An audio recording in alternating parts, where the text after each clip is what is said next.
Briahna, what's on your radar?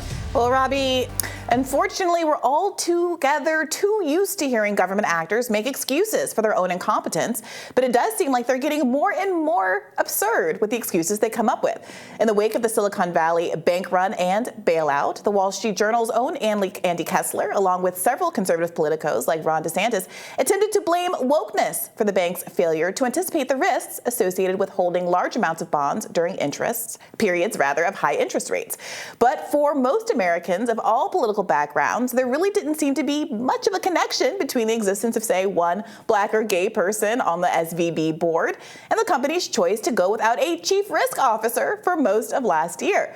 So now there's a new rationalization being bandied about by Democrat Barney Frank, one of the chief architects of the post-2008 Dodd-Frank legislation that was designed to prevent financial crises exactly like the one we experienced in 2008 and similar to the one that occurred earlier this month when SVB and Signature Bank went down.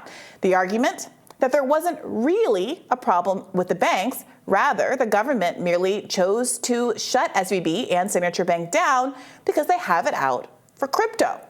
All right, though it seems most financial experts blame a series of deregulatory actions taken under the Trump administration for the crisis.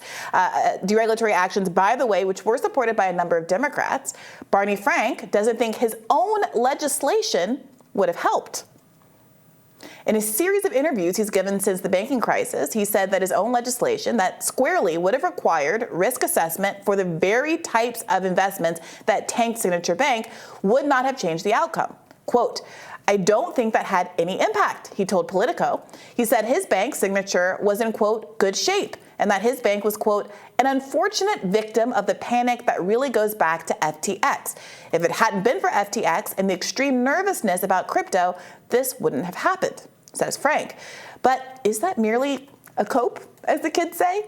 Does Barney Frank have his own agenda? Now keep in mind, after decades in Congress inveighing against the corruption and exploitation endemic to the financial industry, Barney Frank joined the board of Signature Bank, one of the two banks at the center of this crisis. In an interview with the New York Times that aired on their daily podcast on Tuesday, Frank claims that there was no conflict of interest. Here's how he described the bank's hiring pitch to him. So you were approached by Signature Bank. What was their pitch? They thought I was smart, knew a lot about banking, and had the right values. They also stressed to me that they were the leading user of the low-income housing tax credit. They knew that housing had been my single biggest substantive policy. Now, although Frank frames his choice to join the Signature board in part as based on his longtime commitment to affordable housing, he goes on to admit that he thinks he deserves to participate in so-called revolving door politics because he sacrificed so much potential corporate lawyer salary as a Harvard Law graduate. I wanted to earn money. I had no pension. I had voluntarily decided not to get into the pension plan in '81. I didn't want to lobby. So I was looking to earn money. I had been making money from speeches, and I had a good advance. I got a $500,000 advance to buy my memoir.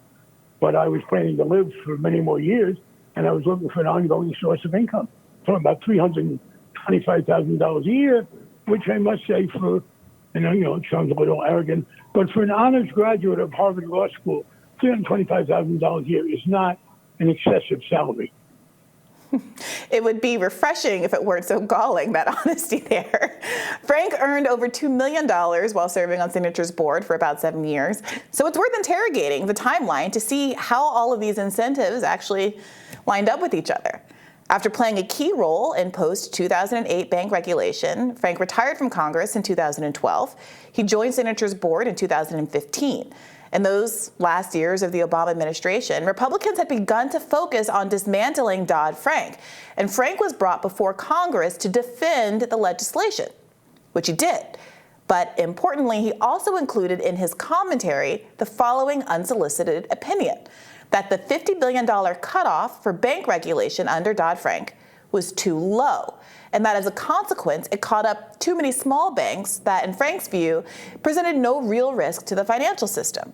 Remember, Frank was now on the board of a bank that was very close to reaching that $50 billion cutoff. Now, Republicans and some Democrats start citing Frank for this very proposition, that the $50 billion cutoff was a mistake. And when Trump took office and gained control of Congress, Frank's clout was weaponized to pass the deregulation that arguably caused Signature Bank to go out of business earlier this month. The $50 billion cutoff was raised to $250 billion after the deregulation, and the number of banks that were regulated under Dodd-Frank went from a few thousand to 1,000. Moreover, the size of banks like Signature grew at a rapid pace post-deregulation. SVB quadrupled in size in 4 years. The size of Signature Bank, Barney Frank's bank, doubled. Now, Frank admitted in the New York Times interview that the original Dodd-Frank had kept the size of banks in check, but refused to acknowledge that the deregulation had any effect on this crisis.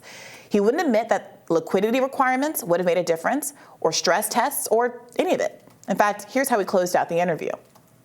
One of the great pleasures of leaving elected office is that you are no longer subject to an impact from the opinions of people whom you do not respect and do not know. You know, at this point in my life, I don't care. So there you have it. Another lesson in dodging accountability brought to you by one of America's two corporate parties, this time a Democrat.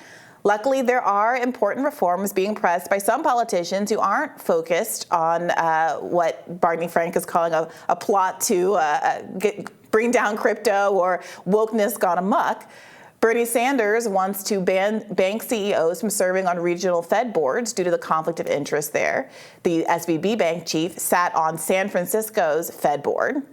And Elizabeth Warren is calling for an investigation into what really went wrong and for lifting the FDIC insurance cap. Still, it would be nice to see some critique from Democrats and Republicans alike about the pernicious consequences of revolving door politics and the complete impunity with which members of Congress use their positions to enrich themselves while lobbying against the interests of ordinary Americans. Yeah, the Barney Frank example seems particularly powerful. Sets the regulations, exits Congress, gets to serve on the board of the bank, and is defiant about his right to make all sorts of money. Yep, it's really telling. Like, I think that he's kind of in his I think he got into politics for the right reasons, though. He's doing it to save low-income housing. Yeah. Look, he's clearly in his, like, I'm retired, I'm an older man, I'm in a, honey badger doesn't give a fig, I don't remember that meme from a few years back. Like, he's in that phase of his life where he just doesn't care. And so he's being weirdly honest and frank in these interviews, but people should take that as an opportunity to really see behind the curtain of what goes on in politics. I mean, we did an interview with Ro Khanna today, and he had to go, but there were some other questions I had because he's been accused of, lobbying Steve Ricchetti directly at a gridiron dinner here in D.C.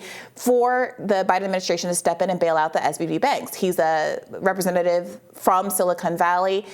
His constituents there are very invested, for obvious reasons, in the survival and the bailout of these kind of financial institutions. But what does it mean when Ro Khanna is lobbying Steve Ricchetti, who in turn was so criticized when Biden picked him to be a senior advisor because he himself had spent his entire career in the pharmaceutical industry, and the revolving door goes around and round and round.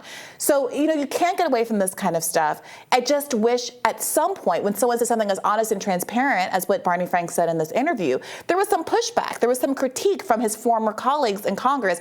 Instead, it seems to be hands-off because ultimately everyone's wanting to preserve their ability potentially to leave Congress and do the exact same thing. They made this horrible sacrifice of having to take just $175,000 a year in salary from the American people. Look, I certainly don't want to destroy crypto. I have expressed a lot of interest in crypto as a way to get around actually the ups and downs of the government-managed banking sector. I think I'm optimistic about the technology, the kind of Sam Bankman-Fried catastrophe notwithstanding. So I think I would find it more plausible that this was like a concerted effort by big banks to crush a rival. I would be more persuaded by that if there wasn't the, simping for bailouts going on from a lot of people in the tech sector right now. And this is an important part of that hypocrisy. When Barney Frank was arguing that the $50 billion cutoff was too low and capturing too many small banks and that it should be raised, the argument that they were using was these banks are too small to have the catastrophic effects across the entire American economic system the way the big banks that failed in 2008 did. So the express argument was these banks are so small that it's okay. They don't need the same regulatory barriers on them because they can't really hurt the broader economy. And when this crisis then happened and they were arguing for bailouts, the argument was flipped. You have to bail us out, or otherwise this is going to have crazy effects across the American economy. And the hypocrisy is plain. You just can't have it both ways. Yeah. All right. We'll have more Rising right after this.